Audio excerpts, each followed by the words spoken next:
ఏపీలో డీజిల్ కొరత వెనుక భారీ స్కామ్ కు స్కెచ్ వేసింది కూటమి ప్రభుత్వం.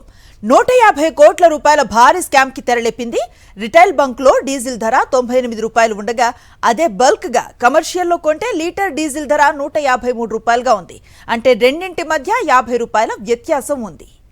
ఏపీలో డీజిల్ కొరత వెనుక భారీ స్కామ్ కు స్కెచ్ వేసింది కూటమి ప్రభుత్వం. 150 కోట్ల రూపాయల భారీ స్కామ్ కి తెరతీసింది. రిటైల్ బంకుల్లో డీజిల్ ధర 98 రూపాయలుగా ఉండగా అదే బల్క్ గా కమర్షియల్లో కొంటే లీటర్ డీజిల్ ధర 153 రూపాయలుగా ఉంది. అంటే రెండింటి మధ్య 50 రూపాయల వ్యత్యాసం ఉంది. ఇదే అంశంపై కంప్లీట్ డీటెయిల్స్ అందిస్తారు మా కరెస్పాండెంట్ వెంకటేష్. ఢిల్లీ నుంచి లైవ్ ద్వారా అందుబాటులో ఉన్నారు. వెంకటేష్, ఎలా చూడొచ్చు ఈ ఏపీలో ఉన్నటువంటి డీజిల్ కొరత? దాదాపు 150 రూపాయల వ్యత్యాసం కనిపిస్తుంది, 50 రూపాయల వ్యత్యాసం కనిపిస్తుంది. ఎలా చూడాలి? ఖచ్చితంగా అమరావతి నిర్మాణ సంస్థలకు లాభం చేసేందుకే సాధారణ పెట్రోల్ బంకుల నుంచి బల్క్గా డీజిల్ సరఫరా చేయాలనేటువంటి ఆదేశాలు దాన్నే సూచిస్తున్నట్టుగా స్పష్టంగా మనకు కనబడుతోంది. నిజానికి సాధారణ పెట్రోల్ బంకులో సాధారణ ప్రజలకు, వాహనదారులకు వారి నిత్యావసర వాటి కోసం సప్లై కోసమే సాధారణ బంకులు ఏర్పాటు చేశారు. సో అక్కడ 98 రూపాయలకే లీటర్ డీజిల్ దొరుకుతుంది. అదే కమర్షియల్ ఇండస్ట్రియల్ అవసరాల కోసం ఇచ్చేటువంటి సప్లై చేసేటువంటి డీజిల్ 158 రూపాయలు. సో డిఫరెన్స్ దాదాపు 50 నుంచి 53 రూపాయల డిఫరెన్స్ ఉంది.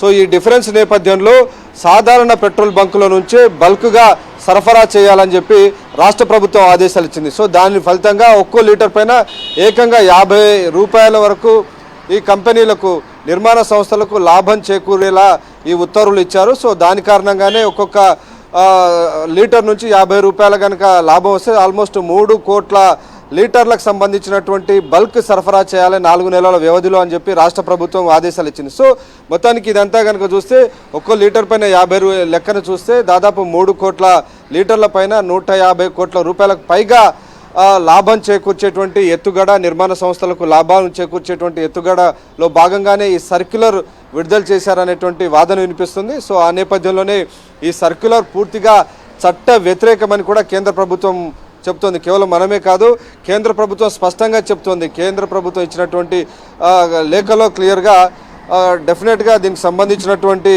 విషయంలో దాదాపు 50 రూపాయలు ఎక్కువగా వ్యత్యాసం ఉన్నటువంటి నేపథ్యంలో ఇది స్ట్రైట్ అవే ఈ నిర్మాణ సంస్థల జేబుల్లోకి వెళ్ళేలా ఈ సర్క్యులర్ ఉందనేటువంటిది క్లియర్గా అర్థమవుతుంది.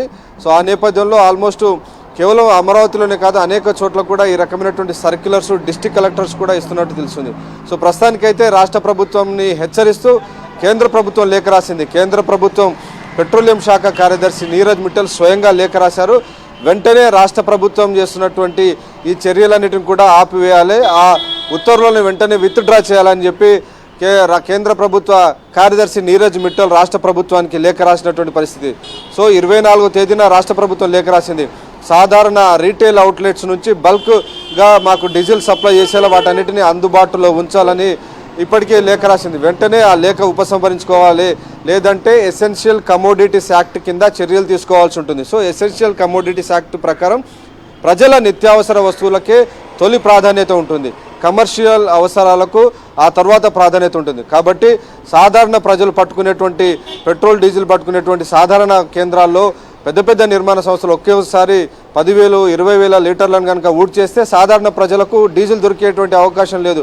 సో దాని ఫలితంగానే రాష్ట్రంలో ఈ రకమైనటువంటి కొరత ఏర్పడి ప్రధానంగా వ్యవసాయదారులు కానీ, ఇతర చిన్న చిన్న వ్యవసాయ రైతులు కానీ, చిన్న చిన్న వ్యాపారులు కానీ వీరందరూ కూడా తీవ్రమైనటువంటి ఇబ్బందులు పడేటువంటి పరిస్థితి నెలకొంది. సో మొత్తానికి నిర్మాణ సంస్థలకు సంబంధించి భారీ ఎత్తున ఒక్కో లీటర్ పైన 50 రూపాయల లాభం చేకూరేలా చేసినటువంటి ఈ సర్క్యులర్ ఎత్తుగడను కేంద్ర ప్రభుత్వం కూడా వ్యతిరేకించింది. ఆ మేరకు లేఖ రాసినటువంటి నేపథ్యంలో రాష్ట్ర ప్రభుత్వం తీసుకున్నటువంటి ఈ అనాలోచితమైనటువంటి నిర్ణయాలు, లేకుంటే దీని వెనకాల 150 కోట్లకు పైగా భారీ స్కామ్కు స్కెచ్ వేసినటువంటి విషయం అయితే మనకు చాలా స్పష్టంగా కనబడుతుంది.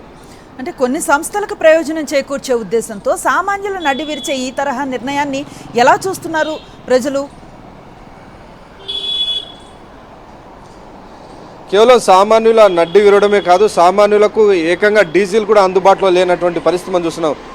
ఆంధ్రప్రదేశ్లో అనేక పెట్రోల్ బంకుల్లో కొన్ని వేల సంఖ్యలో వాహనాలు నిలబడిపోయినాయి.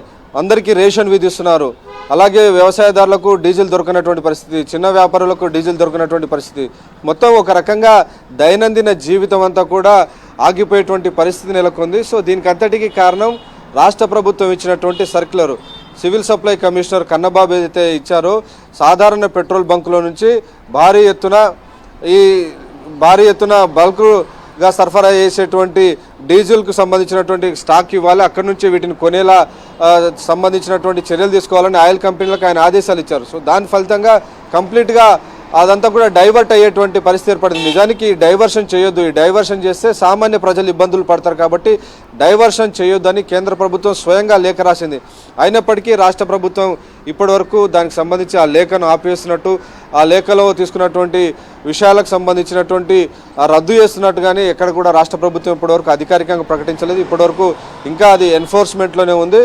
సో దీని వెనకాల ఉన్నటువంటి స్కెచ్ కనుక చూస్తే క్లియర్గా లీటర్ పైన 50 రూపాయల అదనంగా నిర్మాణ సంస్థలు పెట్టాల్సి వస్తుంది. కాబట్టి ఒకవేళ సాధారణ పెట్రోల్ బంకుల నుంచి కనుక తీసుకుంటే మనకు 50 రూపాయలు తక్కువ పడుతుంది. సో ఆ మేరకు ఆ లాభాన్ని స్వయంగా నిర్మాణ సంస్థలకు వస్తే వచ్చేటువంటి లాభంలో వాటా పంచుకోవాలనేది రాష్ట్ర ప్రభుత్వ పెద్దల యొక్క ఆలోచన అనేది విమర్శలు వస్తున్నాయి. సో ఆ నేపథ్యంలోనే ఈ రకమైనటువంటి సర్క్యులర్స్ ఇచ్చారు. సో దాని ఫలితంగానే ఈరోజు రాష్ట్ర ప్రజలందరూ కూడా రోడ్లపైన తమ బళ్ళకు కానీ, తమ వ్యవసాయ అవసరాలకు కానీ, వ్యాపార అవసరాలకు కానీ, పారిశ్రామిక చిన్న పరిశ్రమలు ఎంఎస్ఎంఈ ఇండస్ట్రీస్ కూడా దొరకనటువంటి పరిస్థితి అయితే మనం చూస్తున్నాం. ఇప్పుడు రాష్ట్ర ప్రభుత్వం ఇచ్చిన ఉత్తర్వులు వెనక్కి తీసుకోవాలంటూ కేంద్ర ప్రభుత్వం రాసిన లేఖపై రాష్ట్ర ప్రభుత్వం ప్రస్తుతానికైతే స్పందించినట్టు కనిపించడం లేదు. ఒకవేళ రియాక్ట్ అవ్వాల్సి వస్తే ఎప్పటికంతా, కాకపోతే గనక ఫర్దర్గా ఏం జరుగుతుంది?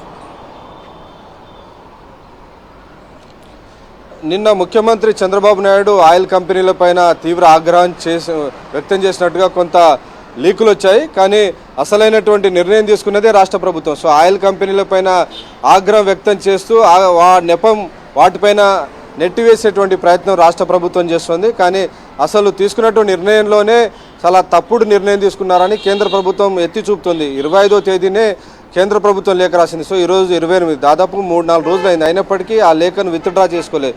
ఆయిల్ కంపెనీలకు లేఖ రాశారు, డీజిల్ అంతా కూడా సాధారణ పెట్రోల్ బంకుల నుంచి తీసుకోండి, బల్క్ డీజిల్ అని చెప్పి లేఖ రాశారు. దాని ఫలితంగా ఒక్కొక్క సాధారణ పెట్రోల్ బంకు నుంచి వేల కొద్ది లీటర్లు కనుక ఈ నిర్మాణ సంస్థలు ఒకేసారి సక్ చేస్తే సాధారణంగా పెట్రోల్లకు కానీ డీజిల్కు 10, 20, 30 లీటర్లు తీసుకునేటువంటి సామాన్యులకు అసలు దొరికేటువంటి పరిస్థితి లేదు. సో దానివల్లనే ఆంధ్రప్రదేశ్లో నో స్టాక్ బోర్డులు మనకు కనబడుతున్నాయి. దాదాపు 70% పైగా పెట్రోల్ బంకుల్లో నో స్టాక్ బోర్డ్స్ ఉన్నాయి. దీని వెనకాల ఉన్నటువంటి ప్రధాన కారణం ఇదేనని కేంద్ర ప్రభుత్వ వర్గాలు చెప్తున్నాయి. సో ఆ నేపథ్యంలోనే కేంద్ర ప్రభుత్వం చాలా స్ట్రిక్ట్గా ఇప్పటికీ ఆదేశాలు ఇచ్చింది. రాష్ట్ర ప్రభుత్వాన్ని వెంటనే మీరు ఆ రకమైనటువంటి యాక్షన్ తీసుకోకండి అని చెప్పి ఆదేశాలు ఇచ్చింది. అవసరమైతే ఎసెన్షియల్ కమోడిటీస్ యాక్ట్ను ఉపయోగించబోతుంది, చట్ట వ్యతిరేకమైనటువంటి చర్యలకు పాల్పడదని రాష్ట్ర ప్రభుత్వాన్ని హెచ్చరిస్తోంది. Right, thank you Venkatesh.